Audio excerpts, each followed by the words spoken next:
हमारे भारत की एक परंपरा है। हमारे यहाँ भी 4 प्रकार के मौसम होते हैं और उन मौसमों में की व्यवस्था अलग-अलग होती है। ऐसे देवालयों की भी एक व्यवस्था होती है और भगवान महाकालेश्वर ज्योतिर्लिंग है। कई लाखों भगवान शिव के भक्त हैं और श्रावण मास में जब भक्तों की संख्या बढ़ जाती है, तो इसलिए महाकाल मंदिर की एक व्यवस्था में परिवर्तन करते हैं और वो परिवर्तन होता है समय का।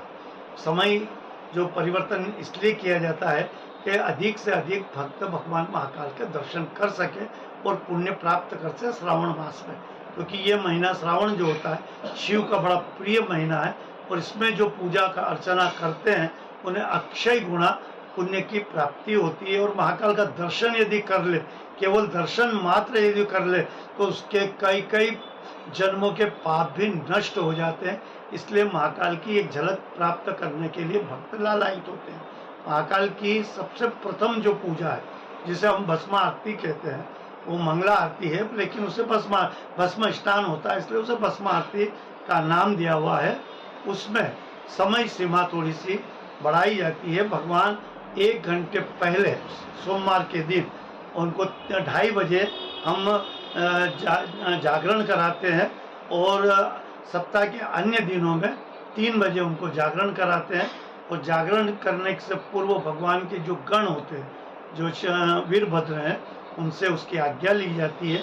आज्ञा लेने के बाद ही भगवान के द्वार खोले जाते हैं और भगवान की जब घंटी इसलिए बजाई जाती है कि हम आपके मुख्य गर्भगृह में, हम पुजारी लोग आपके पास आ रहे हैं पूजा करने, तो वो पूजन की अनुमति हमें प्राप्त होती है और हम जब घंटी प्रवेश करके भगवान के पास पहुंचते हैं।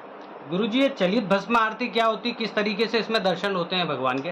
देखिए, यदि शास्त्र और परंपरा की बात करें तो हमारे शास्त्र में चलित आरती का कहीं प्रावधान ही नहीं है। एक बात और भी है, देवालयों में जब आरती होती है तो उसमें पीठ देना भी गुनाह माना गया है। यदि आरती में जो व्यक्ति खड़ा होता है वो कभी भी पीठ देकर मंदिर के गर्भगृह, पवित्र गर्भगृह से बाहर नहीं होता है।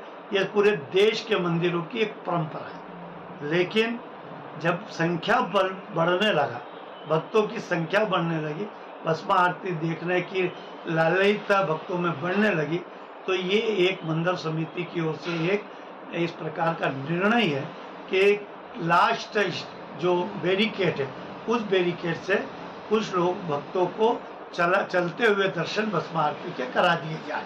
अब उसमें उस भक्त का जो भाग्य है, उस भक्त को यदि मान लो निराकार दर्शन हुए, उस भक्त को पंचामृत यदि हो रही है तो उसका दर्शन हो जाए, उस भक्त को यदि भस्मी चल रही हो तो उसका दर्शन हो जाए, या आरती करते हुए उसको दर्शन प्राप्त हुए, ये उसके भाग्य, उसके पुण्य के ऊपर निर्धारित करता है।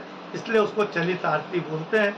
आरती भगवान के देवालय में बैठकर या खड़े रहकर ही करने का विधान है। अगर आपको हमारा ये वीडियो पसंद आया हो तो हमारे चैनल जीवांजलि को सब्सक्राइब करें